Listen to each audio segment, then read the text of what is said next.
Planet Earth, 10,000 years ago. For 2.5 million years, our prehistoric ancestors had been living in caves, passing the time by bashing stones together. Then suddenly, everything changed, and people began to build huge monuments all over the planet. But how and why? It's the biggest mystery in human history, but not for some people. Thousands of years ago, when our forefathers were primitive Stone Age people, some extraterrestrials visited our Earth. Extraterrestrial presence not only departed the wisdom to build the monuments, but possibly the technology to make it happen. It sounds bonkers. But could aliens have started civilization and built some of the most famous monuments on Earth?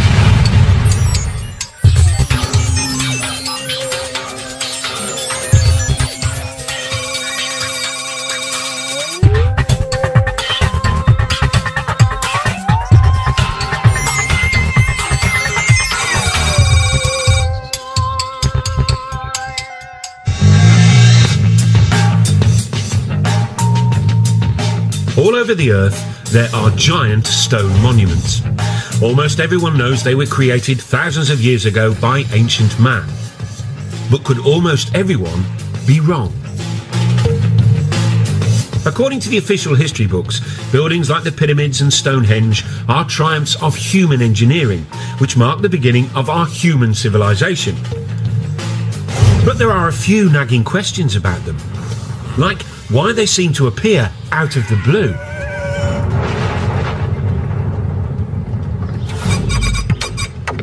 It's a mystery which has been troubling lots of people, including UFO gurus such as David Hatcher Childress. Well, one of the great enigmas of the past and of humanity is that people just like us have been around for at least 100,000 years. And then suddenly, a few thousand years ago, we just stepped out of our caves and started building all these giant monuments. One of the mysteries here is not only how did ancient man build all these giant megalithic monuments, but why? Over the years, scientists have struggled to explain it. Some suggested it was to do with agriculture. The birth of agriculture meant we could suddenly feed armies of workers. Others said it was all about the birth of religion. Early civilizations were desperate to placate gods. But now, there's another explanation.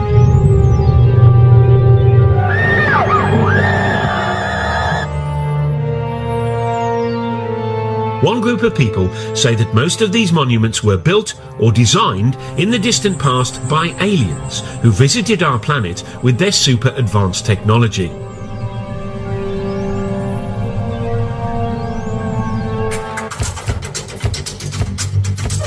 One believer is Jason Martell. He lives in California and runs a dating agency.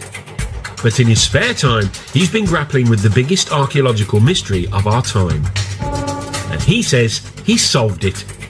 Man could have had the ability to physically stack those large blocks in Egypt and build that, 100,000 men.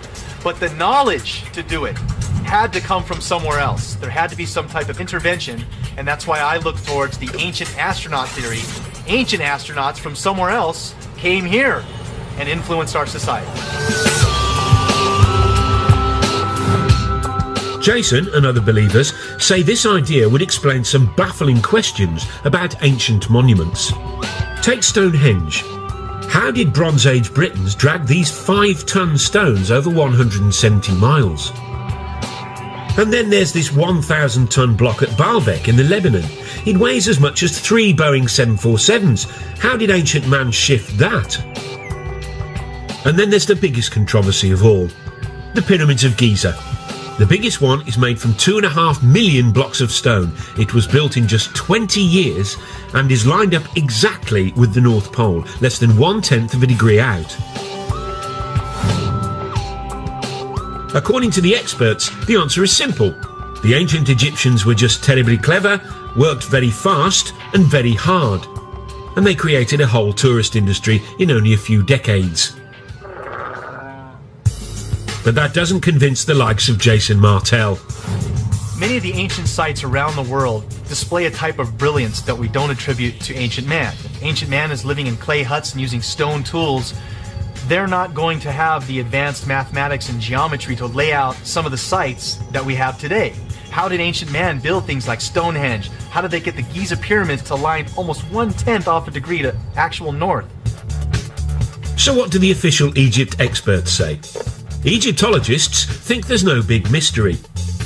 Archaeologists, they say, have dug up lots of evidence near the pyramids. The broad features are fairly clear. We've got the barracks where the workmen lived, we've got the tombs of the architects. Also, for some of the unfinished pyramids, we have got the ramps which were used to drag the blocks into place. So although the minutiae of the construction process isn't known, probably is unknowable, I think the big picture is perfectly clear. The problem for believers in ancient alien astronauts is that we can't ask the aliens themselves.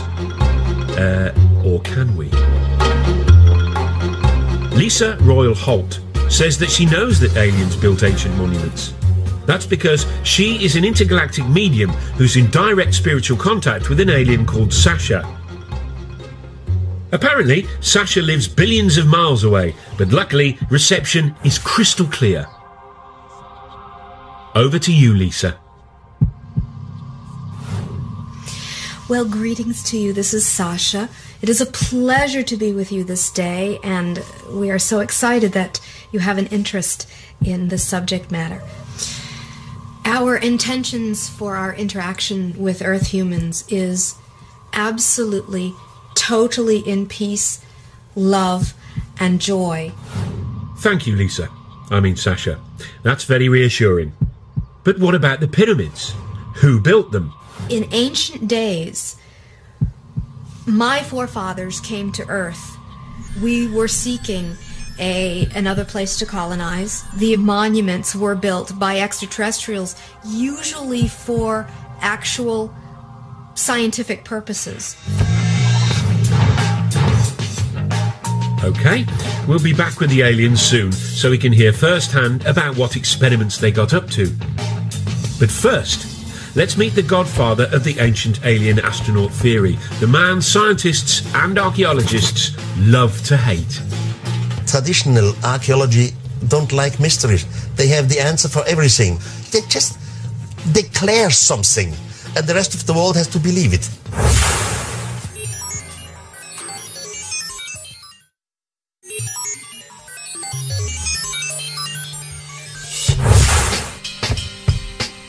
In 1968, Eric von Daniken, a Swiss hotel manager, achieved international notoriety when he published a controversial theory which said that alien astronauts had visited Earth in our ancient past. Now, it wasn't the first time it had been suggested extraterrestrial beings had come to Earth in prehistoric times. This, after all, had been a staple of science fiction fantasy for years. But Eric's idea had a rather crucial difference. He said it was true. His book, Chariots of the Gods, sold more than 60 million copies worldwide. And he quickly became an international superstar. Eric seemed to give the world a brand new space-age version of human history. Thousands of years ago, when our forefathers were still Stone Age people, some extraterrestrials arrived. Von Daniken argued that those extraterrestrials helped build ancient monuments. His career as a solver of ancient mysteries began, he says, in the 1960s.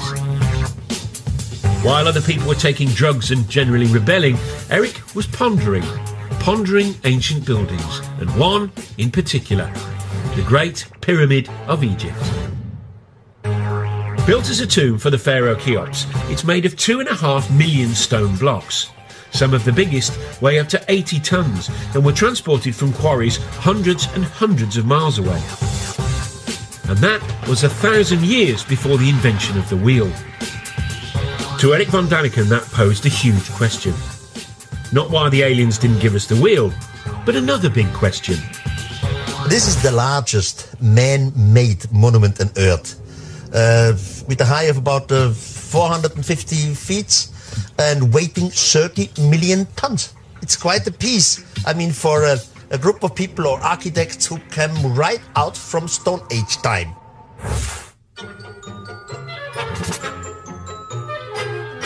Von Daniken's theories make academic Egyptologists ever so slightly irritated.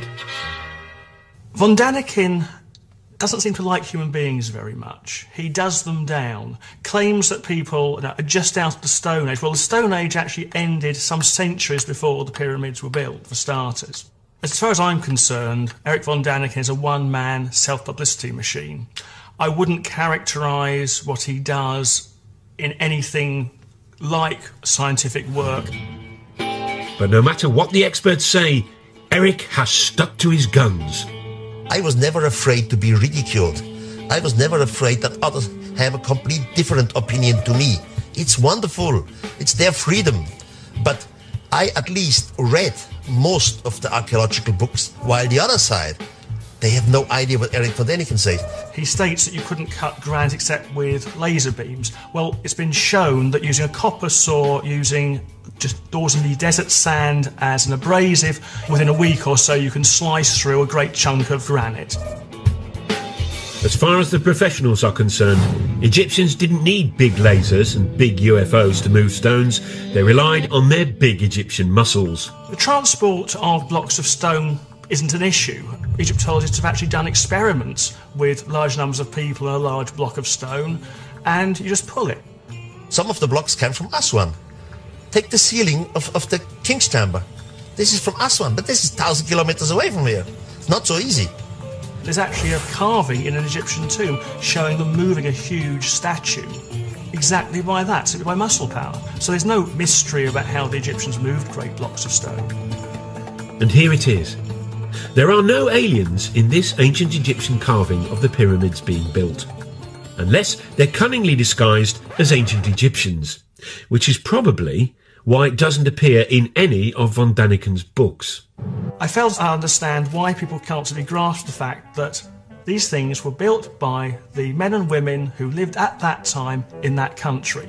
The logic just seems irrefutable. There are some other obvious quirks in Eric's theory about the pyramids.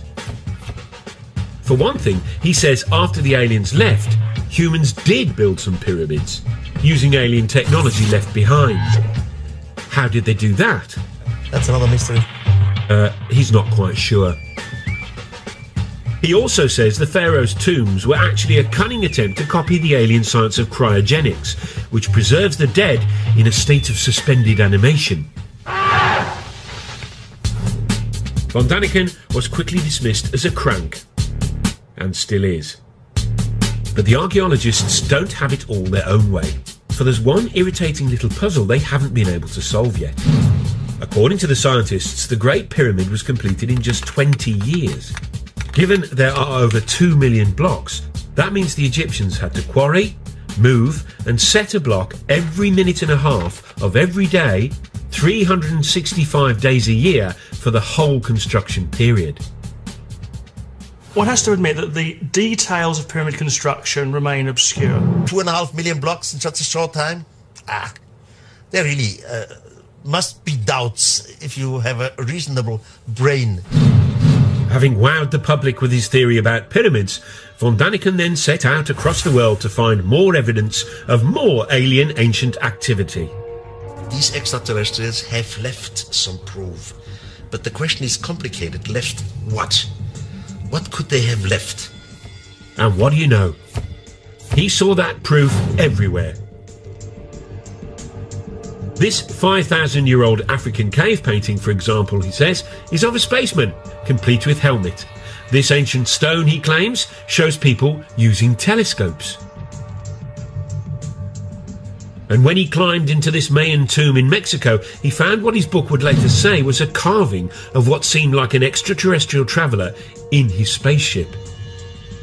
Hunched over the controls, the alien seems to have his breathing apparatus in place, and flames are spewing out of his rocket. According to von Daniken, it's just like the liftoff at Cape Canaveral.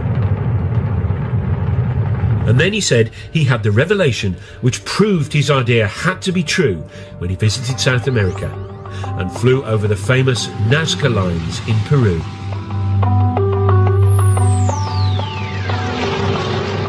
These ancient patterns, drawn into the desert, stretch for miles. Some are weird shapes. But mysteriously, those weird shapes can only really be seen from the sky. I had my first flight over Nazca, and it was very, very impressive because you can see it only from the air. Then you fly higher, then you see something who looks like airstrips. You think, this is fascinating, this is incredible, this is not normal for the natives. And then the question comes, why have they done it, and why exactly here? Archaeologists say these lines are irrigation channels or religious symbols, but von Daniken says he has a much more convincing explanation involving, yes, you guessed it, aliens. We had a mother spaceship around the Earth. From the mother spaceship, smaller vehicle came down, and they were looking for some kind of mineral and whatever. And they make their discoveries and disappeared again. The first lines, he said, were left by accident by the aliens who left marks when they landed and took off in their UFOs. The natives came and see the line of landing because sand and little stones are blown away. And now the natives start to make lines like they have seen created by some mysterious god. Eric believes that the Nazca were so impressed by the visiting aliens, they thought they were gods and set out to copy the lines themselves. He says it was an effect similar to that modern Westerners had on Stone Age tribes in the 20th century. New Guinea tribespeople thought the first Westerners they saw were gods who had come down from the heavens in silver birds. They worshipped them long after they'd gone and even built model planes and airfields hoping to lure the silver birds back. But it didn't work for the poor old Peruvians, though. The aliens never returned. And instead, they got the Spanish. Eric is now convinced that all over the world, ancient man had mistaken aliens for gods. This realisation has had a dramatic effect on him. He was a devout Catholic, but isn't anymore. How did it change my life? First of all, it changed my religion. Now I'm praying to some thing which I cannot understand, which I know it exists. As soon as you start to understand it in a cosmical way, it changes your point of view concerning religion and concerning having right. I cannot live anymore with cults and psychology. Eric von Daniken has a brand new explanation for the whole of human development. Creatures from outer space, he says, not only built and designed most ancient monuments, they inspired all the great religions too. This is heady stuff, but there are two small problems. Not a single expert agrees, and none of his evidence stacks up. Take the so-called alien astronaut in his rocket ship from the Mayan tomb. What von Daniken says are controls and flames are in fact well-known Mayan symbols, like this. It's not part of a rocket, but the face of the Mayan earth god. And these South American stones with supposedly ancient carvings of primitive people gazing at the stars through telescopes, they were exposed by a BBC documentary as fakes, all made by this clever farmer. But that hasn't stopped Eric's runaway success. His 29 books have sold 63 million copies and been translated into 32 languages. Brian Appleyard is a leading British author who's written on the public's fascination with UFOs. He thinks von Daniken's success is down to people's growing distrust of experts, which leads to a taste for conspiracy theories.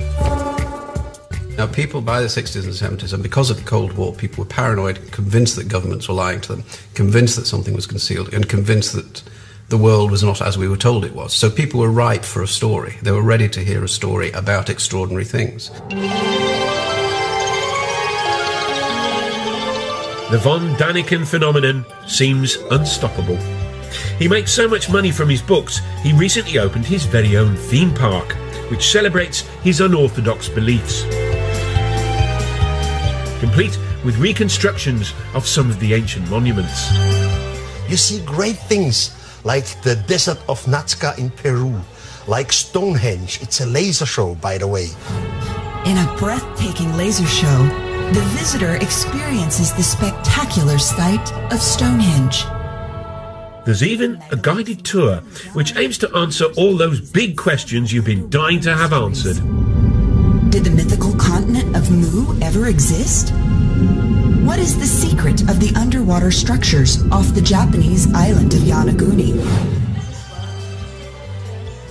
Von Daniken's success has also inspired a whole new generation of authors, including the likes of New Age writer David Hatcher Childress.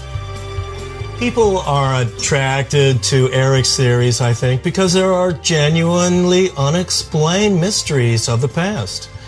And we really don't have all of the answers to why mankind, supposedly a primitive mankind, would go through the tremendous effort to build many of these giant monuments. Eric von Daniken's definitely been one of the pivotal people that I've looked to grab onto the coattails of his information and really start to look at this information in a new light. But these new believers have a battle on their hands. Scientists don't care whether the mythical continent of Mu ever existed. If aliens visited the Earth, scientists want proof. I think the first thing I would say about whether the knowledge to build pyramids was given to the Egyptians by extraterrestrials is simply, where's the evidence? If you think about man's fairly limited extraterrestrial experience of going to the moon, look at the amount of space junk which has been left around simply by going there and coming back. Wouldn't you have thought that if spacemen had been to Egypt and had been teaching the people how to do these things, there'd be at least the odds of leftover broken plastic somewhere?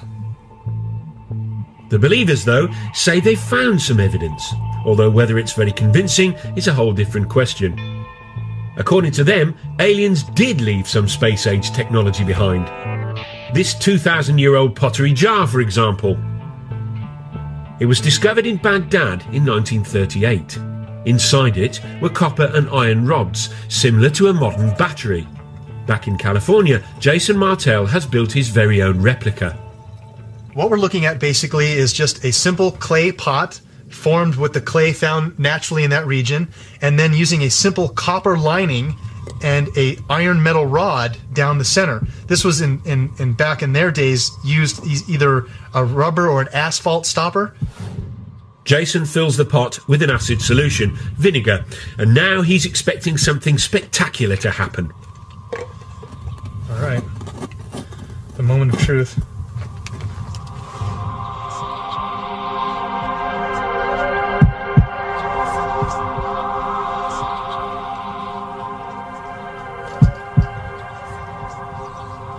Getting some little numbers here. See that spike? It's going off the chart here now. Look, there we go. See that? Generating 4 volts right there.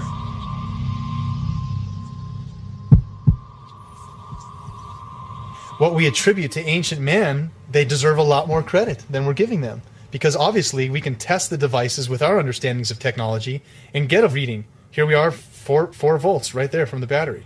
So obviously they were able to make this happen. What were they using it for? Very possibly electricity. Now, what ancient Iraqis might have done with 4 volts of electricity, nobody's sure. As for aliens, why would they need an old clay pot when they can zoom through interstellar space? If making a little pot, filling it with vinegar and sticking a bit of copper in it, and then seeing that there's some bubbles appear is space age technology, fine. Back at Eric's theme park, the Baghdad battery is given pride of place, alongside an object based on an Egyptian drawing which he claims was an electric light bulb. The Egyptologists, though, say it's a well-known symbol and is actually just a snake inside a flower. The spoil sports. But Eric is convinced the ancient Egyptians used electricity to light up the dark passages in their pyramids. Someone must have nicked all the wires. Now, you may have been thinking that aliens could have brought us something more useful than the odd light bulb. Well, the same thought occurred to this man. He believes they brought the technology to tap into a cosmic energy source, which they then linked to all the ancient monuments on the Earth. funny. He doesn't look crackers.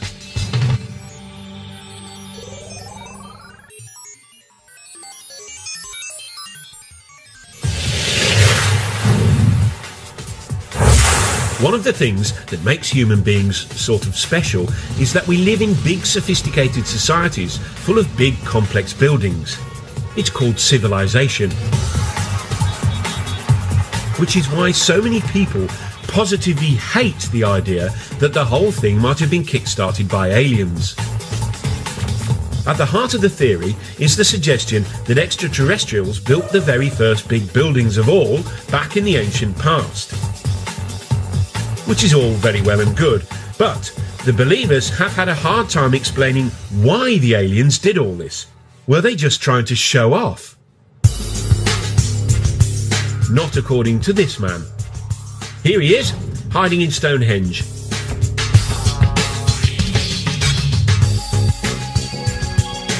Now, according to the scientists, Stonehenge was built in 3000 BC. The 5-ton stones were dragged 170 miles by ancient British people to celebrate the sun, it's thought. Which is all very interesting. But not quite interesting enough for David Hatcher-Childress. He says Stonehenge might instead have been a fuel stop for ancient aliens. He came up with his interesting theory after he discovered what he says are mysterious energy lines. He believes the Earth is covered with these invisible lines in a strange network. If it all sounds a little unlikely, it has at least got a cool-sounding name. The World Energy Grid. The world grid is an intelligent geometric pattern of the Earth and its energies. A wave of the sunlight hits the Earth and wraps the Earth like a ball of string of energy, creating this energy grid. As you might have guessed, no scientist believes in this grid or the energy that it apparently contains. But according to Hatcher-Childress, that's just because they're too sceptical for their own good. The aliens, though, knew about the energy grid and tapped into it. How? By building ancient monuments on key intersections of the grid, obviously. By placing megalithic monuments along this grid, UFOs can then take energy off of this energy grid, and by going to certain power points like Stonehenge, the craft can hover over these energy spots and draw energy from those spots to help replenish the craft. Now, why these giant fuel stops are all built out of big lumps of stone, Childress doesn't say. But maybe we could tap into this energy nowadays. Of course we can't. Over to you, David, to explain exactly why not. I know many people must have difficulty in imagining this energy grid around the planet, but it's a lot like this racetrack. Here on this racetrack, we have a geometric formation. It's all interconnected. We have the cars running along this energy grid. But if any part of this racetrack is disconnected or broken, the cars won't have the energy anymore and they won't be able to run along the track. So unfortunately, because the ancient monuments like Stonehenge are nothing more than ruins, the world energy grid has broken down. So no free energy for us. But apparently, the aliens didn't just use the ancient monuments for energy. Oh no. Many of the megalithic monuments, including pyramids, Stonehenge, are actually antennas that can be used by UFOs. So there you go. Stonehenge wasn't just a place where druids hung out, it may have been used by ancient aliens to phone home. Or maybe not. Oh sure, they're from another planet. But talking of phoning home, where might these ancient aliens have actually come from? There is one man who should know. He's Seth Shostak.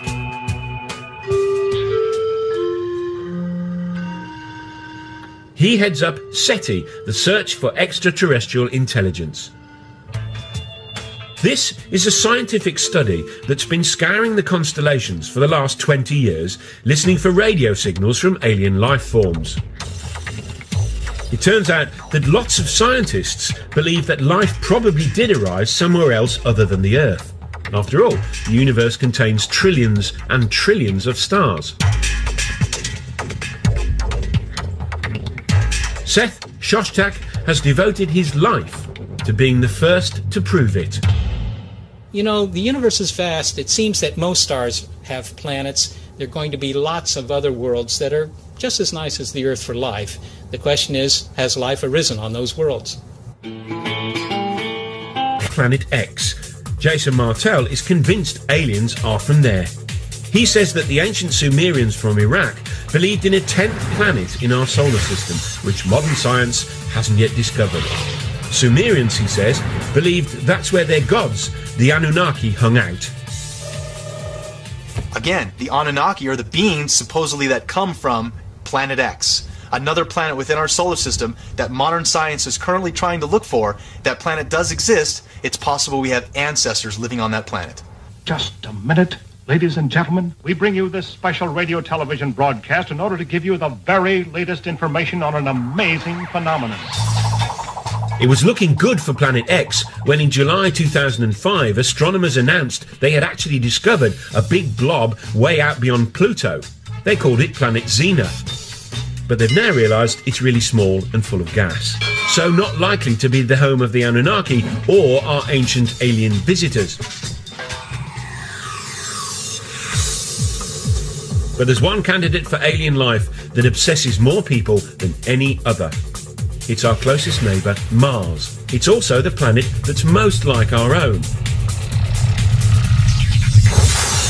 Some scientists are convinced it has water, and for years NASA has been probing and exploring it. So far, no signs of aliens. But in 1976, they were looking for signs of tiny bacteria, when instead they found this. This photo of the plain of Cydonia contains what most astronomers are convinced are some large rocks. But to some people, they look suspiciously like this.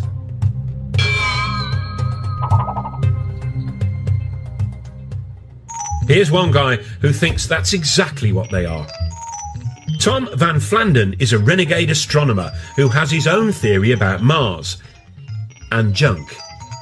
You see, according to Flandern, Mars is really the moon of a planet where extraterrestrial humans first evolved, but had to leave in a bit of a hurry when it exploded. Left behind was all sorts of junk, including pyramids. The most interesting speculation about the origin of the artifacts on Mars is that the original human race was on the parent world that has since exploded. They built things on their moon, Mars, but before the end of their civilization, which they saw coming, they transferred their species to the most nearly habitable planet, which would have been Earth. We'd sure like to get higher resolution images of this and other pyramid-shaped objects on Mars and see if they are truly pyramids. But are these really pictures of Martian pyramids, you ask? Tobias Owen was a NASA scientist on the mission that took the photographs. He's what you might call unconvinced. My job there was to examine pictures as they were coming in of the surface of Mars in regions that we thought would be safe for the spacecraft to land. There was a small group of people who felt that this was an example of an alien construction, that there was life on Mars, or there had been life on Mars. NASA promptly issued a denial, which for believers was obviously proof of a monumental cover-up. You know, the interesting thing about NASA's track record, NASA, National Aeronautics Space Association, could also stand for never a straight answer. In its inception in 1959 or so, NASA consulted a big think tank called the Brookings Institute, which advised NASA, if you ever find extraterrestrials, these things need to be handled cautiously. For one, society in general and religious institutions aren't quite ready to accept an extraterrestrial presence. Pyramids on Mars were spooky enough, but then things got really out of hand when NASA released another batch of photographs from the plain of Cydonia. And near the pyramid shapes was something else. A rocky outcrop that some people felt had an eerie resemblance to something familiar. Something that ancient astronaut believers have long connected with aliens. Yep, that other famous tourist site in Egypt. Very interestingly enough, NASA first took an image of the face on Mars, and they labeled it head. And this photograph was quickly dismissed by NASA as a trick of light and shadow. It's not really a face on Mars, it's just a lighting angle difference. Wrong answer. Here we have a face in pyramids on Mars, a sphinx in pyramids in Egypt. There has to be a connection, a Mars-Earth connection. To the scientist, though, it was just a natural feature. This is the kind of thing that we see on the Earth in various places. There's a famous one in New Hampshire in the United States called the Old Man in the Mountain.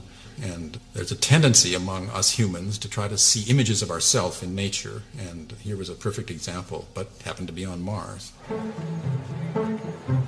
The common sense explanation is simple. Human beings are just hardwired to recognize faces, even when faces aren't there. Over to a psychologist to explain. Faces are very important to humans from infancy. They're so important that we perceive faces even in a stimulus that is not a face. For example, this plate of eggs in front of me looks very much like a face. We can see eyebrows, two eyes, a nose, and a mouth very readily. Well, when I look at the first image that was taken of the structures on Mars, I see it very, very clearly as a face. Here's an eye, here's the bottom part of a nose, here's the outline of a face. This is a low-resolution image, and I'm quite convinced by that interpretation. However, when I look at the more recent image, which is a much more high-resolution image, I'm very hard-pressed to see that as a face. Now, could I see it as a face? I could. I could go and look for the same features that I saw in the first image and try to pick them out here. But in the high-resolution image, where it is not very ambiguous, it is much harder to perceive this as a face. We now have exquisite images of the surface of Mars that are being taken as we speak, in fact, by the Mars Express spacecraft. And we see extraordinary detail on the surface of that planet, but we see no evidence of anything artificial. So Mars may not have a sphinx, and it probably doesn't have any pyramids. And so far, it hasn't got any signs of life at all. So where do the ancient aliens come from? It's time to consult someone who should really know. An alien herself. Lisa Royal Holt, a cosmic medium, claims she can communicate with aliens. Apparently, she hooks up to the extraterrestrials by putting herself into a self-hypnotic trance. She says she's been doing it for years. It wasn't until I was in college when I was studying hypnosis, and I learned to put myself in an altered state. And when I did that, I started to realize that I was very intuitive and that sometimes I would receive messages. I'm able to actually hear or sense the communications and then verbally communicate them. Right now, her favourite phone buddy is a female alien called Sasha, who takes over Lisa's brain and communicates through Lisa's voice. We are about to do a channeling session. I will go into a meditative state. You are going to hear from Sasha, who says she's from the Pleiades. You mean the Pleiades, a cluster of stars in the constellation of Taurus, otherwise known as the Bull. Tell us, Sasha, if it's not too personal a question, what do girls from the Pleiades look like? In my world, I actually do have what you would know to be a physical body, though it exists in a slightly different dimension. I could walk down your street and pass as a human, but you would probably look at me and feel there was something strange about me. Sasha says her people were intergalactic empire builders who roamed the universe thousands of years ago, taking over other planets and building vast monuments as they did. Ironically, one of their first colonies was apparently on Mars. We used some of the bases there as colonies. What has been found now on Mars represents the tip of the iceberg of what is still on Mars.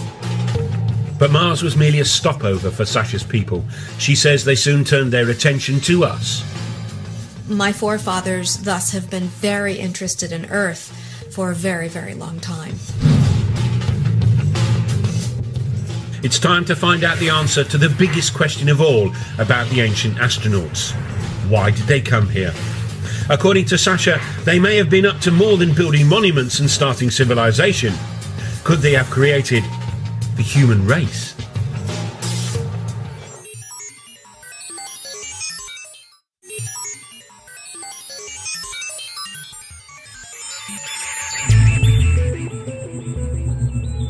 If alien astronauts really did visit us thousands of years ago, and that's rather a big if, then the obvious question is why? What is it? I don't know. Well, according to Lisa Holt, or rather her alien mate Sasha, there's a perfectly sensible answer. The aliens chanced upon our pre-human ancestors and then started messing with our DNA, a process she calls upliftment. My sources have said that the extraterrestrial genetic projects on Earth have been going on for thousands of years. If your pre-humans were not uplifted by extraterrestrial genetics, your evolution as human beings would not have progressed as far as it has. You would still be in the evolutionary phase if it was not for the little bit of upliftment that was done. Lisa and Sasha are not the only people to believe this theory. They came here 300,000 years ago, created a primitive worker based off the Neanderthal man that was here evolving naturally, and created us. So an extraterrestrial crew comes here. They take one cell. They change the DNA code in the cell. You put it in the womb of a female of the same species. This female will give birth to a child. It's just what we would call the missing link. If the believers in ancient aliens are right, then evolution didn't gradually create humans. We were instead cooked up in the alien equivalent of a test tube. Spooky stuff. To me, that explains so much. And it also explains psychologically a sense of abandonment that the human race seems to feel. That these beings helped in our creation, but then never allowed us to remember who our parents were. Now, it all might sound like cobblers, but the notion of visiting aliens as godlike creators takes alien conspiracy ideas to their ultimate conclusion. And for author Brian Appleyard, it even hints at the role aliens now have in our culture. The idea that aliens once visited Earth and gave us this technology, this capacity, and pointed us up some progressive path, showed us the way to go, is a great idea for people to hold on to. Because one of the problems of the modern world is that people don't have anything to hold on to. And the story of ourselves we're given by science is frankly that we're nothing, it doesn't mean anything. The thing about the alien in the past is that it gives us a story. And that's fundamental to what people need to believe about themselves. Whatever comfort the idea that aliens visited us in the past gives some people, chances are it never happened. But hey, if it did, then maybe, just maybe, the greatest monument they left behind wasn't a giant feat of engineering, like the pyramids, but a brilliant little piece of genetic engineering called us.